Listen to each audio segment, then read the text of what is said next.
Diets don't work. And here's the irony. Dieting has probably contributed to why we're fatter these days than ever before.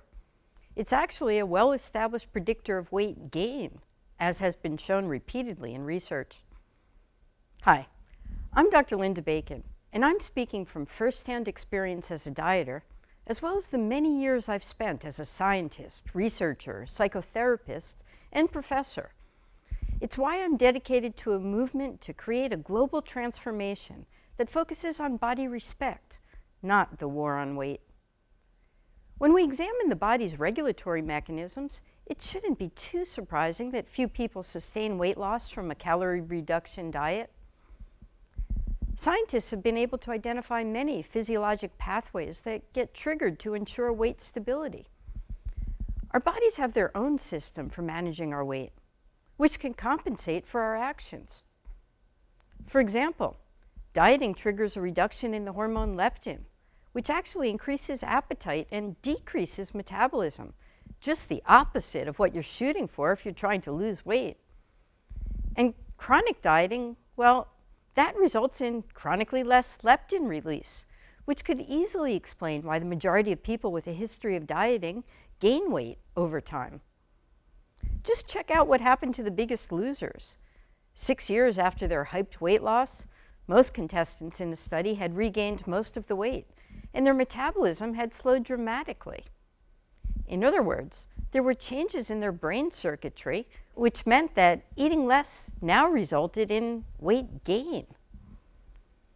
The Biggest Losers engaged in extreme weight loss methods, but it wasn't their diet technique that led to this result.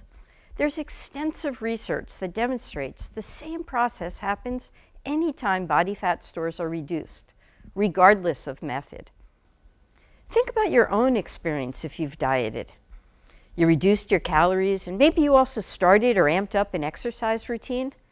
It doesn't matter whether it's low carb, low fat, or low sugar. The beginning stages can be pretty heady as you watch the scale needle drop, but then it gets harder to maintain. You probably found yourself thinking about food all the time. You started to feel desperate, and foods that never appealed to you before were suddenly calling out. What the diet plans don't tell you is that biology lies behind that drive to break your diet. Your body's physiologic mechanisms underpin every one of the symptoms you felt. Even your taste buds are affected when you diet, with the hormone leptin inspiring a process that makes a wider range of foods appealing. Biology can be pretty powerful, and no matter how much willpower you think you have, it may be no match for the biological mechanisms you've triggered by your diet. So don't blame yourself if you give in and go off your diet. You're not a glutton or a weakling. In fact, most dieters show extraordinary self-restraint, persistence, and determination. You didn't fail. The diet did. And maybe you had great willpower and resisted succumbing to the diet-breaking binge. I know from experience, sometimes I was a great dieter, able to just say no despite the hunger. I even found that after a while, hunger signals dissipated and dieting got easier. There was physiology behind that too. The body turning off those appetite signals rather than waste energy it's trying to conserve when you're ignoring those signals anyway. But that doesn't mean you're going to lose weight.